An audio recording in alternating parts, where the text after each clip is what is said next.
8. K-152 NERPA accident. The Russian Navy was carrying out sea trials in the Sea of Japan on a fleet of nuclear-powered attack submarines in 2008 when a faulty sensor triggered the fire extinguishing system inside one of the vessels known as K-152 NERPA. As a result of the malfunction, a poisonous fire suppressant was released into the cabin. 20 sailors died from inhaling the oxygen-depleted gas. Sadly, some of these deaths were caused by defective portable breathing gear. Another 21 crew members were seriously injured. In the initial aftermath of the disaster, nobody seemed to know what set off the emergency system or what caused so many things to go fatally wrong, including Russian officials. Following an investigation, authorities charged Captain Dmitry Lavrentiev and engineer Dmitry Grobov with death by negligence. They claimed that Grobov accidentally activated the emergency system and that Lavrentiev improperly trained the crew. In response to the allegations, the men argued that the submarine's equipment was faulty.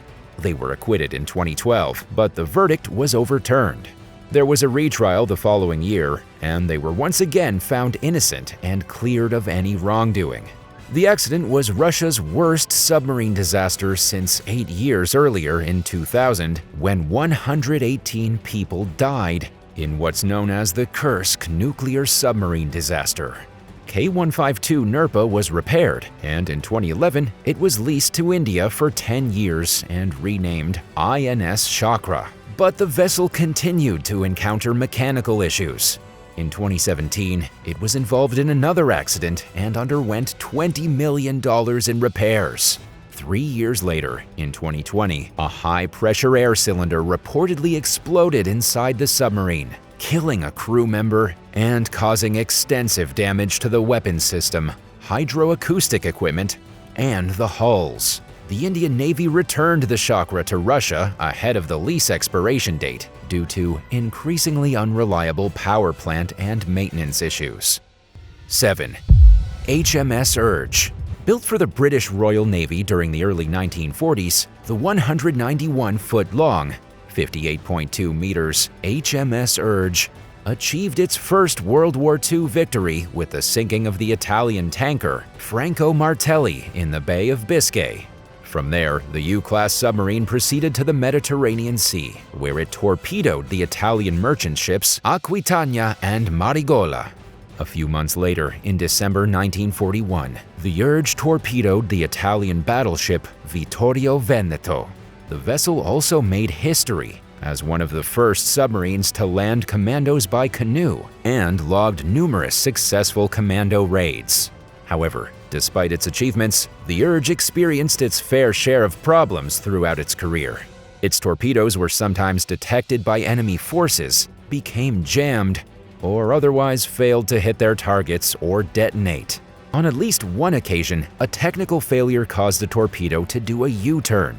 The weapon narrowly avoided the submarine, sparing its crew from potentially catastrophic consequences. In April 1942, the Urge left Malta for Alexandria, Egypt, but it never reached its destination, and while the military concluded that the vessel must have sank, nobody knew exactly what happened to it until relatively recently. The wreck was finally located in 2019 off the Maltese coast, where it came to rest 400 feet, 122 meters, below the water's surface after being struck by a mine. A team of researchers from the University of Malta made the discovery as part of an ongoing effort to map the seafloor throughout the region. They began seeking out the Urge specifically after being contacted by Francis Dickinson, whose grandfather was the submarine's commander. During the vessel's nearly 80-year disappearance, there was widespread speculation about where it had ended up. In 2015, Belgian historian Jean-Pierre Misson claimed to have found the Urge off the Libyan coast, far from its planned course. But ongoing conflicts with the country prevented experts from looking further into it, and we now know that Misson's suspicions were incorrect. 6. USS Grayback. Out of the 52 American submarines that were reported missing throughout World War II, at least a handful of them have been found as part of an initiative called the Lost 52 project. In 2019, the organization marked its 7th discovery of a lost submarine, the USS Greyback. Built in 1940, the Greyback was based out of Fremantle in Western Australia and spent most of its wartime career patrolling throughout the southern and western Pacific regions. It sank 14 ships and menaced and disrupted many more, proving itself to be an invaluable asset to the Allied war effort and one of the conflict's most successful submarines. During its 10th patrol in 1944, the Greyback's crew relayed that they only had 2 torpedoes left. They were ordered to head back to home base, but all communication soon stopped, and the submarine disappeared. Word soon spread that it had been destroyed by enemy aircraft. According to Japanese records, the vessel was hit by a 500-pound, 227-kilogram aerial bomb. It exploded and sank immediately. A little while later, a heavy oil slick was visible on the water's surface, confirming that the Greyback was destroyed.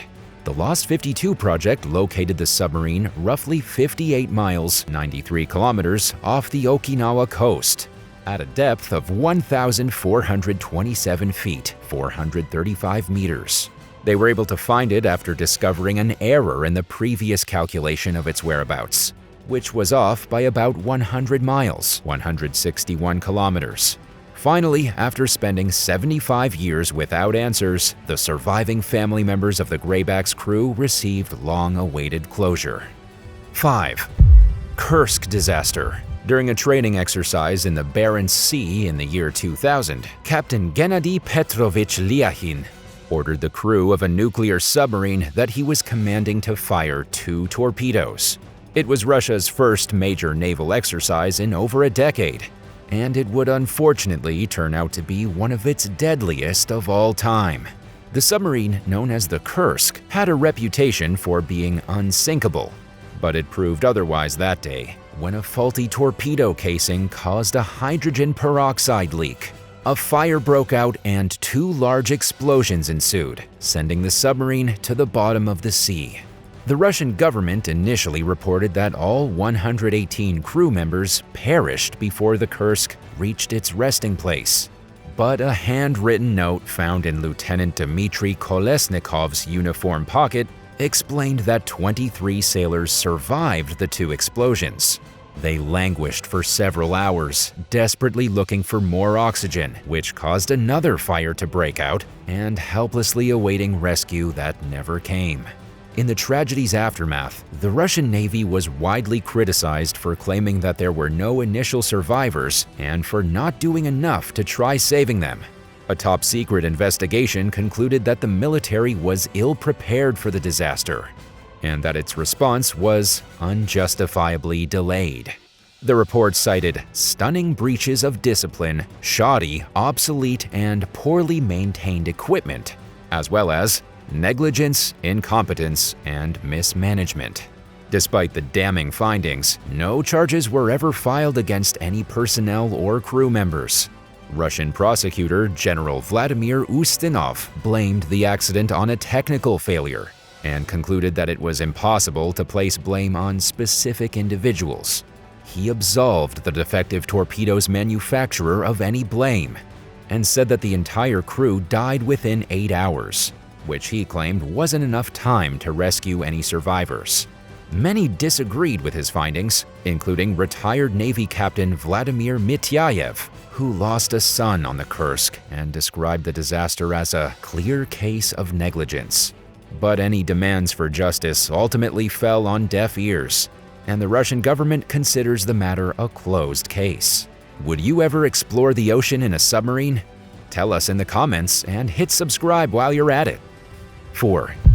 USS Argonaut. Construction on the U.S. Navy submarine USS Argonaut began during the late 1920s. As one of the 9 V-boats that were produced during the interwar period, the 358-foot-long, 109 meters vessel went down in history as one of the largest non-nuclear submarines ever built. Shortly before the Japanese attack on Pearl Harbor in late 1941, the Argonaut began patrolling throughout the North Pacific. Its dehumidifiers malfunctioned, causing electrical fires to break out and crew members to become sick with fevers. After undergoing a major overhaul in early 1942, the sub was converted to a troop transport submarine and sent to the South Pacific. After dropping troops off at Makin Island for an Allied raid on Japanese forces, the Argonaut returned to its base, Pearl Harbor, then proceeded to its new base of operations in Brisbane, Australia. While patrolling off Papua New Guinea in early 1943, the vessel attacked a convoy of Japanese firefighters and their destroyer escorts. The destroyers swiftly counterattacked, and a depth charge severely damaged the Argonaut. In the meantime, the destroyers continued to pump shells into the submarine until it disappeared beneath the water's surface, taking all 102 crew members with it to the seafloor. The disaster went down in history as the worst submarine-related loss of American lives during wartime. Shortly before the Argonaut's final patrol, the crew donated its bell. Nearly 2 years after the sinking, it was placed in the steeple of the newly built Submarine Memorial Chapel at Pearl Harbor, where it remains today and is still used in services. 3. USS Thresher. Named after the Thresher shark, the USS Thresher was a nuclear-powered attack submarine that met a catastrophic end, despite never seeing combat. Built for the U.S. Navy during the late 1950s and early 60s, it was designed to find and destroy Soviet submarines. The 279-foot-long, 85 meters vessel was the fastest and quietest submarine of its time. It also had the most advanced weapons system, including state-of-the-art sonar that was capable of detecting enemy submarines from an unprecedented distance. The Thresher underwent extensive sea trials in the Caribbean Sea and elsewhere throughout the Western Atlantic starting in 1961.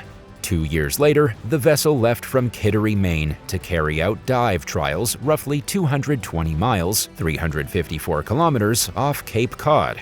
It performed well during its initial descent halfway to its 1,300-foot, 396 meters test depth, where it remained overnight.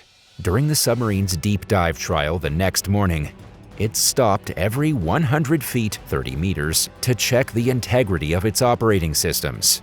As the Thresher approached its test depth, communications with the nearby submarine rescue ship Skylark quickly became garbled and then dropped entirely. The Skylark's sonar soon showed the Thresher breaking apart as it sank to the ocean floor. It was the first nuclear submarine to be lost at sea. All 129 crew members died, making it the second deadliest submarine disaster on record. An investigation found that a leak in an engine room joint triggered the failure of critical electrical systems, rendering the subsurfacing equipment inoperable. Following the disaster, the Navy implemented major changes in its safety protocols through the establishment of a new quality assurance program called SubSafe. If anything good came of the tragedy, it was the rigorous standards that were put in place to prevent a similar disaster from ever happening again. 2. USS Scorpion. While the Cold War never erupted into direct combat between the US and the Soviet Union, both countries worked diligently to monitor the other amid mounting fears that the tensions between them could result in nuclear warfare. One way they did this was by conducting submarine surveillance and developing nuclear submarines, which were quieter and stealthier than their diesel-powered predecessors. Built during the late 1950s, the USS Scorpion served under the U.S. Navy, also known by its official designation SSN 589. It departed from Norfolk, Virginia in 1968 with 99 crew members aboard for a 3-month Soviet reconnaissance mission in the Mediterranean. At the end of its deployment, the submarine left the waters off Spain and began heading back toward the U.S., but it failed to arrive as scheduled, and the vessel's disappearance quickly escalated into a major military crisis. Navy personnel located the wrecked Scorpion off the Portuguese coast, near the Azores, 5 months after it was due to return to Norfolk. No official cause for the disaster was ever determined. 1968 was an eventful year when it came to mysteriously vanishing submarines. In addition to the Scorpion, 3 other subs disappeared under unexplained circumstances, including the Israeli INS Dakar, the French Minerve, and the Soviet submarine K-129. While some believe that the Scorpion's disappearance resulted from a violent US-Soviet encounter, the evidence suggests that structural damage or an accidental explosion could have been responsible for the wreck. 1. USS Phoenix. During the Cold War, the US built new submarines to catch up with the Soviet Union's rapidly advancing nuclear technology. One of those submarines was the Los Angeles-class attack submarine USS Phoenix. Built during the 1970s, the $700 million vessel operated out of Norfolk, Virginia. The Phoenix underwent numerous important deployments and exercises throughout its 17-year service career, including anti-submarine warfare operations, oceanographic surveys, and Soviet surveillance. Over a 203-day period in 1983, the vessel completed a record-setting 65,000-mile, 105,000-kilometer circumnavigation of the globe. It was decommissioned in 1998 when all its nuclear fuel was spent. To save money, the Navy opted to put the Phoenix into storage rather than replace the fuel. Over the following years, retired Navy Captain Peter Lumiansky led years-long effort to preserve parts of the sub and return them to its namesake city in Arizona as a testament to the silent service of Cold War submarines. In 2016, the sail, diving planes, and rudder arrived at the Papago Park Military Reservation for storage, where they'll remain until enough money is raised to restore them and build a monument. What's left of the Phoenix will eventually be on display at Steele Indian School Park in Phoenix. For now, the parts are sitting in a quiet lot, where members of the public with a valid ID are welcome to come and view them. Thanks for watching. Which one of these submarine disasters shocked you the most? Tell us in the comments below, and don't forget to subscribe. See you next time. Bye.